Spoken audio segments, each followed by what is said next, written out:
Hi, my name's Chloe. I saved my father-in-law's business when no one else could, and for that, he handed me a velvet box at a family dinner, in front of everyone. Inside wasn't thanks, it was a video. My husband, in bed, with Lexi, the girl I trained. Then Garland smiled and said it was a gift. But what do you do when the whole room claps for your humiliation? What would you do when the family you protected becomes the one that destroys you? On purpose. Because I didn't cry, I didn't run. I waited, then flipped the script. And the look on their faces? You'll want to see it. They didn't ask me. I volunteered. That was my first mistake. Back then, I still believed that when a family was in trouble, you showed up. You didn't wait for an invitation. You brought your hands, your heart, and your name, and you worked. That was how I was raised. And I brought all of it to the Thorne family. When I married into their world, I didn't realize I was also marrying into a hierarchy. They ran a Southern hospitality empire, hotels, events, foundations. Garland Thorne, the patriarch, smiled like a gentleman, spoke like a preacher, and calculated like a Wall Street shark. Polite in public, but if he called you darlin', you'd best check if he'd just buried your name in the next board meeting. I left my own consulting work to help them during a downturn. Financial cracks were showing in their chain of boutique hotels. I stepped in, rebuilt systems, met with bankers, rewrote contracts, trained staff. Quietly, thoroughly. Garland never thanked me, not directly. Oh, but I told myself it wasn't about recognition, it was about family. And in Greenville, South Carolina, people don't scream for credit. They earn it, wait for it, and hope it comes with a nod and a seat at the table. What I didn't know then was that some tables are set with empty chairs just for show. It was a Tuesday evening when we all gathered at Waverly's, Garland's favorite restaurant. White linens, candlelight, buttered cornbread that melted on your tongue. The whole family was there. His sons, daughters-in-law, Lexi the PR girl, and a few too many friends of the family, who always looked like they'd just stepped off a fundraising stage. They seated me near the kitchen, right beside the swinging door. Every time it opened, I got a breeze of fryer oil and dish soap. I didn't complain. That's how Southern women are raised. We adjust our skirts, sit taller, and pretend we don't notice. Everyone's napkin was folded into elegant swans. Mine was different. A bird, yes, but a smaller one. A sparrow, maybe. I stared at it for a moment too long before tucking it onto my lap. Subtle, deliberate. No one said a word. Garland raised his glass. To the Thorne family, he said. To our resilience, to our unity, to all of us who pulled through and lifted this business back onto its feet. They clinked glasses. Applause followed. My name? Never mentioned. I smiled, sipped my wine, swallowed the heat crawling up my neck. You don't scream in the South. You smile wider. 6 months earlier, I'd spent day and night reworking their hotel chain's financials. Garland had called me a bright mind, just not bright enough to be on record. A local business magazine reached out to feature the company's turnaround. Garland agreed, said we should let the world see our family's strength. I drafted the timeline, wrote the quotes, sent over before and after financials. The day the issue dropped, I picked it up at the cafe like a proud parent. My hands flipped fast, eager. The article glowed. Branding, recovery, leadership. My name? Nowhere. Lexi Ray's was. The fresh face behind the rebrand, it read. There was even a photo of her, chin tilted up like she'd survived a war. I read it 3 times, didn't cry, didn't confront. I walked into the Thorne office the next morning, greeted the front desk, and went straight back to my work. That's when the crack began. Not in them, in me. I didn't want the spotlight, but I didn't deserve to be buried either. I remembered something from childhood. I was the youngest of 3. Whenever there was tension, I played the peacemaker. I learned how to read silence, how to patch broken things before anyone noticed. I was the glue, not the glass. My mother used to say, "You're good at smoothing things over." She meant it kindly. I took it as a mission. That same habit followed me here. Whenever Thorne chaos erupted, divorce rumors, PR stumbles, Garland's health episodes, I stepped in. Without being asked, always fixing. But lately, I'd begun to feel like I wasn't fixing anymore. I was covering up, disappearing under everyone else's mistakes, holding up their image while mine blurred. A few weeks after the article came out, there was a dinner. Garland was celebrating the magazine feature. Lexi made a toast, thanking the Thorne legacy. She lifted her glass, smiled at Garland, and nodded to the team. I sat in the back, near the ficus plant. No one called my name. It wasn't the lie that hurt. It was how easily everyone accepted it. That night, I came home, dropped my clutch on the hallway bench, and started to empty it. Keys, lip balm, folded receipts. Then I saw it. The napkin, the one from that dinner. I unfolded it slowly, letting the creases open like a wound. The bird shape was still there, but now flattened. The corners torn, the center smudged with wine.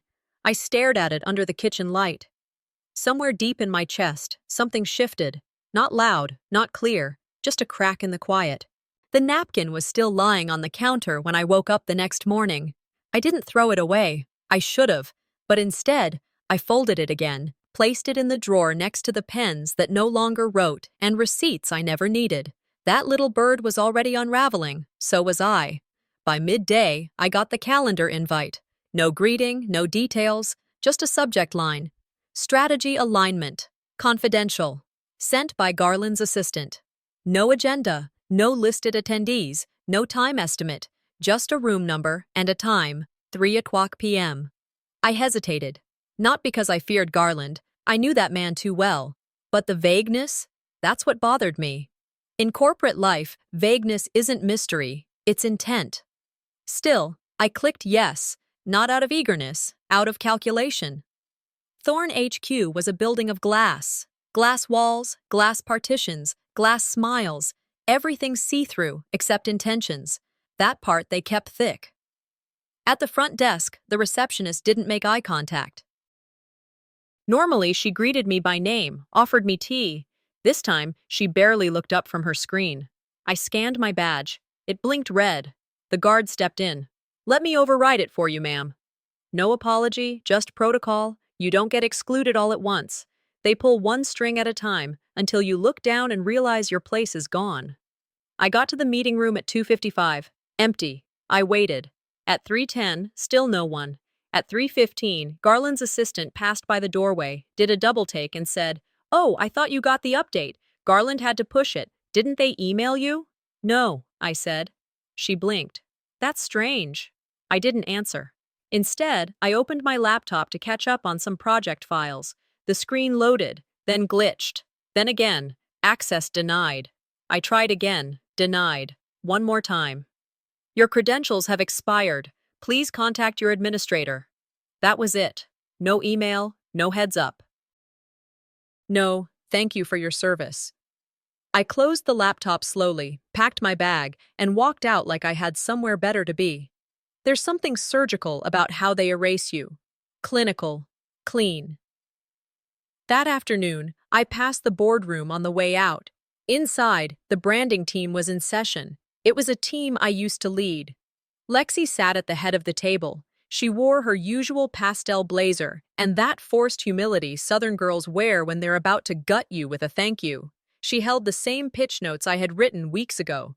Didn't even change the font, my presentation structure, my campaign metrics. The nameplate in front of her read, Lexi Vaughn, Strategic Director. I stood outside that glass wall, watching them nod and smile at her like she invented gravity. No one looked up. It's strange how people act when they think you're no longer in the room, even if you're just on the other side of the glass. I didn't tap the door. I didn't walk in. I simply turned and went downstairs, but I didn't leave the building, not yet. Instead, I made my way to the archives, swiped into the file system. That access hadn't been revoked yet. I downloaded every internal memo I'd contributed to, every strategy deck, every annotated draft of media plans. I saved it all to a small external drive I carried in my purse, not for revenge, for memory, because this wasn't about surviving anymore. It was about legacy. As I turned to leave, a young analyst walked by. He hesitated, then whispered, "I'm sorry. I didn't know what to say." I nodded, just once. It's easier to play along than to speak up. I used to think that made people weak. Now I think it just makes them tired. By the time I got home, the sun was already dipping below the fence line. I changed into a t-shirt, heated up some leftover stew, and sat down on the couch. While I was scrolling through my inbox, I noticed a new thread from the family. Subject line, appreciation. Dinner for Dad, Sunday. Everyone was CC'd. Garland, Lexi, even cousins I hadn't seen since our wedding. Everyone but me. My husband walked in as I set the phone down. "You see the invite?" he asked casually. "No." He shrugged. "Huh. Maybe they thought you were too busy." I didn't answer. I just stood up, poured myself some tea, and stared out the kitchen window. Sometimes, silence isn't strength. It's just how dignity looks when it's outnumbered. I'd been meaning to clean out my old files anyway, not because I had to, just because it felt like something you do when the room you built starts to look like someone else's name is on the door. No access to the main servers anymore, but the desktop folders still opened. There, in a folder labeled Visuals Pre-Launch, I found the image. I remembered taking it 6 months ago. Early morning, rooftop of one of our Greenville properties, light hitting the side of a vintage brick wall just right. The model standing there wasn't even a pro, just someone from the front desk staff I'd pulled in. It worked because it felt honest, local, real. Now, it was front and center in the company's new brochure, but not under my name, under Lexi's. The caption read, "Vision by Lexi Ray." Below it, the fresh face of Thorn Hospitality. It didn't stop there. I clicked on the media preview embedded in the same folder, an ad campaign I helped script, voiceover, and all. Only now, the voice had been changed. The tone was the same, the wording practically identical. But Lexi's face, Lexi's name, Lexi's spotlight. I stared at the screen a long time, long enough to see my own reflection ghosted over the image, like I was part of the campaign, but only in shadow. They didn't just steal my work. They repurposed my voice and handed it to someone who never earned it. I didn't cry. I didn't punch the desk. I just leaned back in the chair and sat with it. The kind of sitting that feels like you're standing still while the building burns around you. Later that day, I got a message. LinkedIn. From Martin, our marketing director. Someone I'd mentored, pulled up through the ranks, vouched for when he was on probation after the Charlotte project. His message read, "Hey Chloe, sorry about how everything's being handled. I'm not in control of decisions above me. Just wanted to say, you always had my respect." I didn't reply. I forwarded the message to my private evidence folder, then archived the thread. People don't stab you in the back these days. They let you bleed, then send a sorry emoji. And maybe that's what stung most. Not the betrayal, but how casually they did it. I've stopped expecting people to be brave. That's not bitterness. That's just inventory. I didn't confront Martin. I wasn't surprised. He was always nice enough, but you could see it in his eyes. He liked safety more than justice. So I kept going.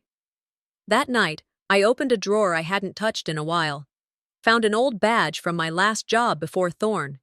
It still had my name printed bold across the plastic. I remembered how that job ended. Another woman.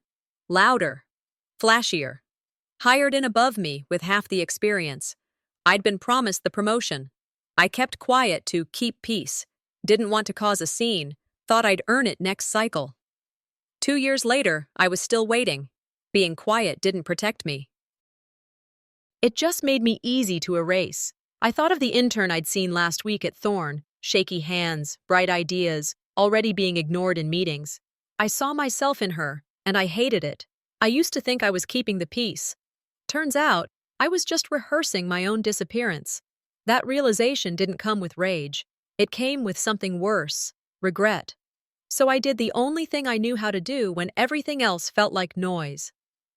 I organized. I created a new folder on my personal drive. Truth. Final. I started dragging in everything. Time-stamped emails, drafts, my original slides, early designs, audio clips with date stamps. meeting minutes that bore my name before they edited it out. Not for revenge, for memory. If they rewrite the story later, at least I'll have my version. As I was finalizing the file structure, my screen pinged with a calendar update. I clicked without thinking.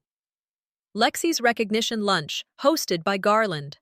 I scrolled down. My calendar still showed a pending strategy review from 2 months ago. Still pending. I didn't say anything to anyone. I didn't need to. The next morning, I took a different route to my office. Instead of heading straight up, I lingered near the boardroom. Same room, same hour, different players. Lexi sat at the table, Garland at her side, Martin nodding along, pen tapping like he hadn't once said my slides were the cleanest he'd seen. They saw me. Some looked away. Lexi gave me that awkward wave people give to someone they've just lied about at church. Garland, he gave a single nod. Not friendly, not hostile, just dismissive. I didn't blink. I stood there 5 full seconds longer than anyone was comfortable with. Then I turned and walked away. Sometimes power isn't about being loud. It's about not blinking when they expect you to. The call came mid-morning while I was wiping down the stovetop. Her name lit up my phone, but I didn't answer. A minute later, a voicemail. Marva Lynn Thorne. I played it on speaker. Chloe, honey, I was wondering if you'd join me for a quiet lunch tomorrow. Just us girls. Thought it might be good to catch up, heart to heart. I've made a reservation at the club. Her tone was syrupy, soft, carefully balanced between invitation and instruction. I didn't respond right away. I knew what these lunches meant. In her world, women didn't argue at the table. They smiled and sliced their food with the same precision they used to deliver subtle threats. Southern women never raise their voices. They just raise your blood pressure with sugar-coated threats. The next day, I pulled into the country club parking lot wearing a slate blue blouse and my quietest earrings. She was already seated, menu folded, a glass of white wine sweating between her fingers. She didn't stand when I arrived. "Darling, you look tired," she said. "Been carrying a lot lately, haven't you?" "I manage," I said, unfolding my napkin. Small talk, the weather, how the gala was shaping up. Then, without warning, her voice dropped half a note. "I'll just be real with you, Chloe," she said, eyes on her salad. "If you step back now, it will be remembered as grace. If you don't—" She smiled, tilted her head. "Well, I'd hate to see things escalate." There it was. I didn't blink. I didn't react. "I appreciate your honesty," I said, lifting my glass. "And your timing." She raised her wine, as if we were toasting friendship. But I knew what we were really doing, signing terms of war. I smiled the rest of lunch, paid my half, walked away without hugging her. That was our language. Smile, sip, slice. Back at the office the next day, I was told I'd be co-presenting at the branding review. The deck was mine. I'd spent the last week tightening the messaging, cleaning up visuals, refining the voice. I double-checked it the night before, every slide. But when the projector clicked on in the glass conference room, it wasn't my deck. It looked like mine, but the tone had been softened, the impact blurred. More than that, Lexi's face was now splashed across several slides. Photos of her at events I wasn't even told about, audio clips of her narrating my script. No one said anything. I stood beside her, hand on the clicker, and let the show run. You learn, after enough time in certain rooms, that the trick to surviving public humiliation is not letting them see your pupils dilate. I delivered what was in front of me, without pause, without commentary. I didn't defend myself. I didn't need to. After the meeting, I walked out first, calm, purposeful. Halfway down the hall, Garland stepped out of a side room and fell into stride beside me. "That was well handled," he said. I kept walking, but let's not pretend it was unexpected. I stopped. Neither is the fact that I didn't flinch. He smirked. 6 words. A war fought in whispers. He wanted me to break, wanted me to lash out, to become the ungrateful problem. But I was too practiced for that. Later that afternoon, Lexi knocked on my office door. "Hope this isn't a bad time," she said, already stepping in. "Just wanted to make sure we're still good." I looked up from my laptop, didn't invite her to sit. She offered a sheepish smile. I know some of those changes weren't communicated. Garland thought I should have more visibility before the gala. You understand. I stared at her. Polished, poised, perfumed with fake humility. They don't steal credit because they need it. They steal it because you earned it, and that threatens them. Sure, I said. If I were you, I'd be nervous about that kind of spotlight. She blinked. It's hot, I added. She laughed, too loud, and backed out of the room, the tension trailing behind her like perfume gone sour. That night, I drove straight home. No music, no calls, just the hum of tires against pavement. Inside, I pulled out a red folder, began printing, screenshots, emails, meeting notes, slide deck versions. Every document with metadata still intact. I labeled the folder, in case I'm erased. At the top, I wrote in black marker, "Proof is the most polite kind of revenge." Then I slid the folder into my fireproof lockbox. As I was locking it, my phone buzzed. A new invite. Gala speech draft, internal review, hosted by Garland. It was supposed to be a family-only, low-key appreciation dinner. That's what my husband said that morning, his tone casual, like I was being informed about a potluck. Dad's been working hard, just some wine, food, and a few words. I wasn't given an invite, no schedule, no mention of a role or a toast. Just the unspoken expectation. Show up, smile, stay quiet. I chose a black dress. Not because it was slimming or dramatic, because it didn't ask for attention.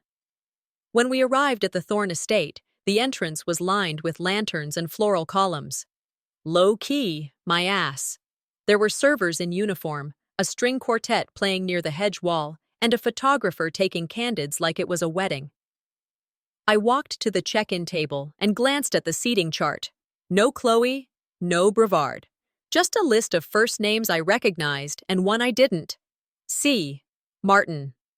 A staffer with a clipboard approached, holding out a small tent card. "This must be for the assistant table," she said. I looked at her. Then the card. "No mistake," I replied. "I'll stand." Dinner moved quickly. Champagne flowed. Garland's laughter rose above the rest, like a man narrating his own legacy. Lexi, glowing in something lavender and backless, leaned in close whenever cameras came around. The meal wrapped with dessert, individual soufflés with branded sugar toppers. Then Lexi stood. "Before we all part ways," she said, "we'd like to honor the man who built all of this." She turned toward Garland, holding out a gold box wrapped in burgundy ribbon. "From all of us, the next generation." He opened it like he already knew what was inside. A watch. Custom engraved. Thorne branded. The room clapped, then he turned to me. "And this," he said, lifting a smaller red velvet box from behind the centerpiece, "is for Chloe, for all her support." He didn't look at me when he said it. Just raised the box in my direction like it was communion. All eyes shifted. "Go on," he said. "Open it." I took the box, weighed it in my palm. It wasn't heavy. I lifted the lid. Inside, nothing soft, nothing sentimental, just a silver USB. I stared at it, then walked to the media station near the fireplace, where a screen had been running a photo slideshow all evening. I inserted the USB and pressed play. It started with static, then a handheld shot, bedroom lighting, a man's voice, my husband, a woman laughing, Lexi. They didn't even try to hide it. No editing, no redaction. It was them, in bed. The room dropped into silence so deep you could hear the fizz in someone's champagne. I watched. Not a blink, not a twitch. Someone coughed. Another shifted in their seat. Garland smiled faintly, like a magician mid-trick, waiting for the moment of collapse. Instead, I picked up the remote, turned off the screen, handed the remote to a server, then looked out at the crowd. "Thank you," I said, "for the clarity." Then I walked out. What they expected was a collapse. What they got was an exit. Outside, the garden was quiet. Evening had finally cooled the air. I found a corner near the hedge wall and took a breath. Tinsley followed a minute later. Still in heels, still perfectly glossed. "Chloe, I didn't know." I swear, that wasn't part of the plan. I didn't turn. You don't need to know the whole plan to be part of it, I said. She stood there, stuck between guilt and self-preservation, then turned back. A groundskeeper passed by, pushing a cart of trimmed branches. He looked at me, gave a small nod. I nodded back. My phone buzzed in my purse. I pulled it out and opened the drive folder labeled Thorn Disclosures, selected all, forwarded to my personal email. If they played dirty in public, I play clean with receipts. By the time I got home, the windows glowed soft with evening light. I changed out of the dress, poured a glass of red, and opened my laptop. Security footage. A hidden camera feed I had synced to my home cloud from a meeting room at Thorn headquarters. Garland handing Lexi a folder, labeled Exit Strategy. I paused the video, watched it again, then saved it to a new flash drive, labeled it Plan B. I wasn't just humiliated, I was warned. And warnings are data. I opened a blank document, started drafting, not for tomorrow, but soon. The night of the gala came sooner than I wanted. I'd rehearsed nothing, planned nothing. There was no stage time for me, just a chair. I wore emerald, the same color I wore the year we closed the Atlanta deal, the year Garland toasted my quiet genius at a company dinner, then stripped my name from the official press release. The event was at the Greenville Country Club. Black tie, valet parking, media badges hanging from silk lanyards. Everyone looked polished, rehearsed. I stepped out of the car alone. At the check-in table, the planner smiled like she didn't see me coming. Name? I gave it. She blinked, looked down at her list. Ah, right, here you go. She handed me a badge that read, Chloe Martin. I took it, looked at it for 3 seconds, then pulled a Sharpie from my purse and crossed out Martin. No fuss, no flair, just black ink over the wrong name. When people stop getting your name right, it's not a glitch, it's a message. Inside, the ballroom was full. Garland stood center stage in a custom tuxedo, raising his hands like a preacher at a megachurch. A slideshow looped behind him, showing glossy photos of hotel openings, staff celebrations, ribbon cuttings. He welcomed the guests, thanked the donors, praised the leadership team. My name, not once. Then came the transition. We have a special montage tonight, Garland said, to honor the creative team who led our brand evolution into its new chapter. The room dimmed. A video began. Lexi's voice filled the space. Soft, scripted, familiar, because it was mine. Every line she spoke, every phrase, every beat, was pulled straight from a training presentation I'd written months ago. The cadence, the structure, even the closing metaphor. Mine. The visuals rolled on. Lexi in hotel lobbies, Lexi smiling beside Garland, Lexi reviewing mock-ups I'd designed. And then, final frame, Lexi holding a Thorn-branded mug. My mug. I stayed seated. Applause followed. I didn't clap. I didn't breathe for a while either. Garland stepped down from the stage and made his way through the crowd. People shook his hand, offered compliments, asked about expansion plans. He saw me sitting there, slowed down, met my eyes, and nodded, as if to say, "You saw it, you know." I held his gaze, then smiled, not out of politeness, out of strategy. A journalist leaned over from the next table. "That was a hell of a handover, huh?" I answered without looking away from Garland. "No, that was theft, but done well." Then I got up and stepped out to the patio. I needed air, not because I was dizzy, but because if I didn't move, I might finally react. My heart thudded behind my ribs, but my walk stayed even. I watched the trees sway in the wind, let the night settle on my skin. Back home, I didn't change, I didn't cry. I just sat on the edge of the bed and replayed the video on my phone. Paused on the frame with my mug. She held it like it meant something. It meant something to me. I went to the closet, reached for the box on the top shelf. Inside, 3 original prototypes of the mug. Only 3 were ever made. I kept them wrapped in cloth, untouched since the first pitch day. I pulled one out, placed it on the counter, then wrote a note. "You gave me this. I'm giving it back." Next morning, I packed the mug into a box, along with the name badge from the gala, the one I'd crossed out, wrote another note. Legacy built on lies is still fragile. Handle with care. I sealed the box and drove it downtown. No rush, no drama. I walked into the Thorn front office, handed it to the receptionist. Told her, "It's for Garland." She asked if I wanted to leave a message. "No," I said. "The box is the message." I turned, walked out, didn't look back. They thought I'd be embarrassed. But it takes a different kind of strength to know when you've had enough. The invite came with no subject line, just a calendar block and the label, Internal Preview, Legacy Campaign. I was marked as optional. I showed up anyway. The meeting was held on the rooftop conference floor, same place we used to brainstorm real strategy, back when I still had a voice in that room. The projector was already humming when I arrived. Garland was in the center, sleeves rolled just enough to look approachable, tie loosened like he was ready to hear feedback. Lexi stood beside him. Garland opened the meeting with a line I'd heard him rehearse too many times.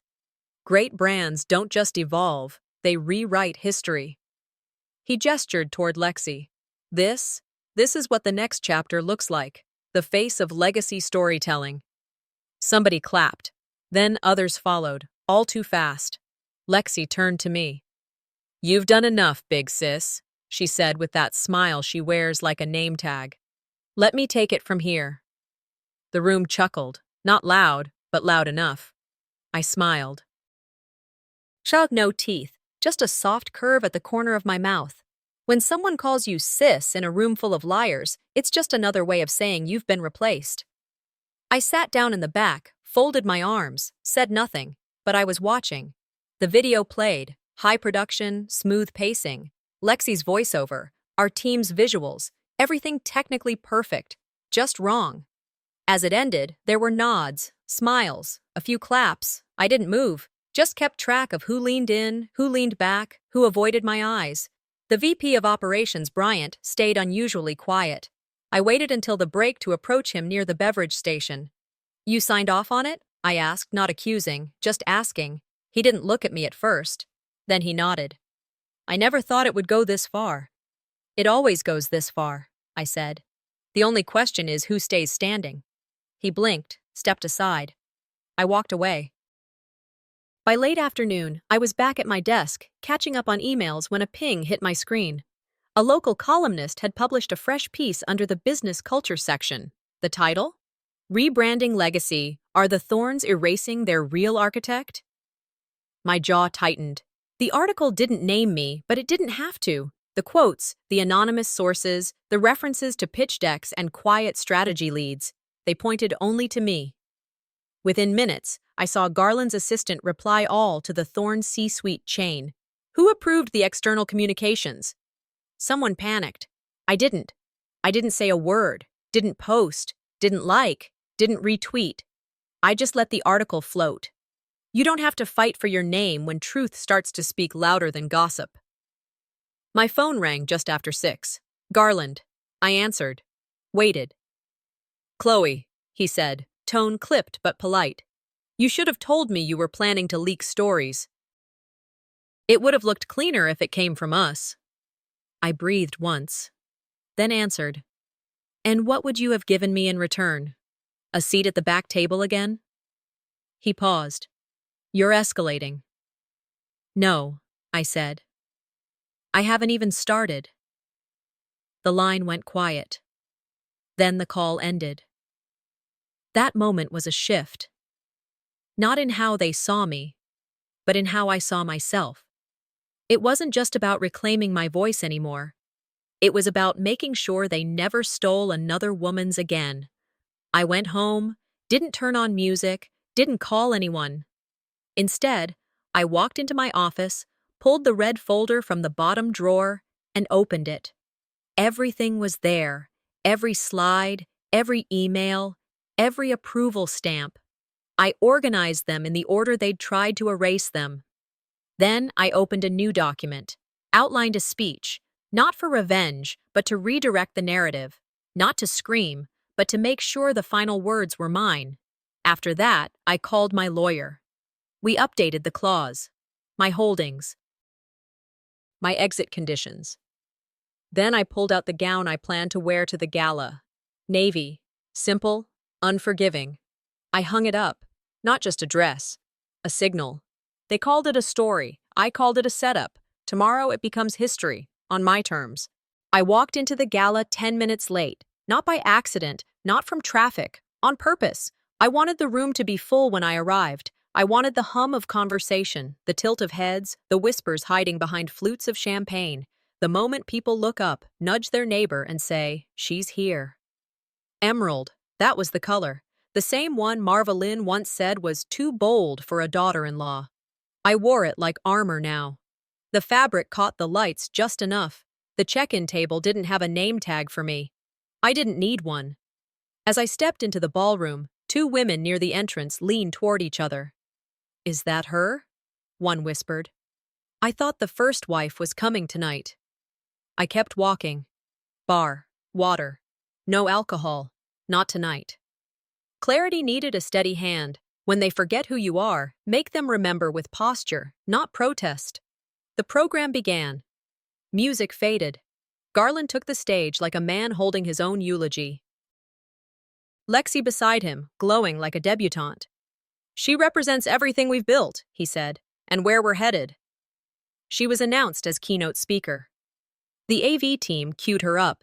The screen flickered, then froze. Whispers rose.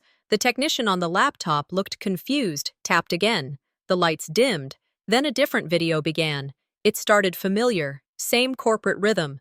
Then the music changed. My voice filled the room, my data, my strategies, my diagrams. Every major milestone in the company's turnaround, tagged to my name, date stamped, approved. Then came internal footage. Boardroom moments, pitch reels, sign-offs, not stolen, documented. And finally, the slide. Brand evolution led by Chloe Brevard. The room didn't breathe. Then came the applause, hesitant at first, then louder. Garland didn't move. Lexi stood frozen, mic in hand, eyes flicking side to side like someone waiting for a cue that would never come. Then, another voice. From the crowd. "You can't erase someone who built the very floor you're standing on." Heads turned. Delia, my sister. Standing near the back of the room. Hair pulled back, coat still on, voice steady. I hadn't seen her in 3 years. She didn't say another word, just looked at me. Even broken bridges remember how to carry weight, sometimes. Lexi tried to speak. Garland stepped forward, took her mic. "Of course, Chloe was always involved," he said, laughing like this was all some elaborate reveal. "We just wanted to surprise her." I walked to the stage, took the mic, smiled, then turned to the screen behind me. A scanned document filled the screen. Garland's signature, date, the revised ownership agreement, his own pen, his own handwriting. "If this was a surprise party," I said, "it's funny how many hands sign things behind my back." I didn't raise my voice. I didn't preach. I just showed the facts. My silence was never weakness. It was strategy. And then, "Your legacy was built on silence. Mine speaks for itself." I stepped down. People clapped. Some cheered. Some stood. Not everyone, but enough. Lexi turned away as I passed her. Garland nodded once. Nothing behind it. Near the exit, Delia stood waiting. She didn't hug me, didn't apologize. She just looked me in the eye, and I knew. I see you now. Winning doesn't always feel good, but clarity? Clarity is sacred. Outside, the night was cool. The air hit different. I looked up at the city skyline. For once, I wasn't holding my breath. I didn't walk out to end it. I walked out to begin again, on my own terms. The morning after the gala was quieter than I expected. My phone vibrated nonstop. Messages from people I hadn't heard from in years. Emails with subject lines like, "Hope we can connect," "Media inquiry," and "Just wanted to say congrats." I didn't open a single one. Instead, I slipped into my garden gloves and stepped outside. The sun was barely up, the kind of soft light that doesn't judge you for being tired. I knelt by the rose bush near the back fence, the one my mother gave me before she passed. I pruned it carefully, clipping just enough to keep it alive, never enough to change its shape. My hands knew the rhythm. My mind floated elsewhere. It's strange how peace can feel so much like grief. I hadn't heard from anyone at Thorn. Not a text, not a voicemail, not a, "You okay?" And I preferred it that way. I opened my contacts later that day and deleted every saved name associated with them. Except one. Delia. We met for coffee that afternoon at a little cafe tucked between a thrift shop and a law office. She ordered chamomile. I ordered black. We didn't speak much at first. Didn't need to. When someone's seen your name scrubbed out of a history book, you don't waste time pretending. She was moving. Out of state. Starting over. I told her, sometimes leaving isn't running. It's choosing. She nodded, then reached into her bag and handed me a small envelope. Inside was the napkin, folded into that same little bird shape. The one from that first dinner, when I sat by the kitchen door, while the rest toasted each other like I wasn't in the room. Only now, the paper was creased, softened, delicate, but not broken. I looked at her, smiled. I think I'm ready to fly without the cage now.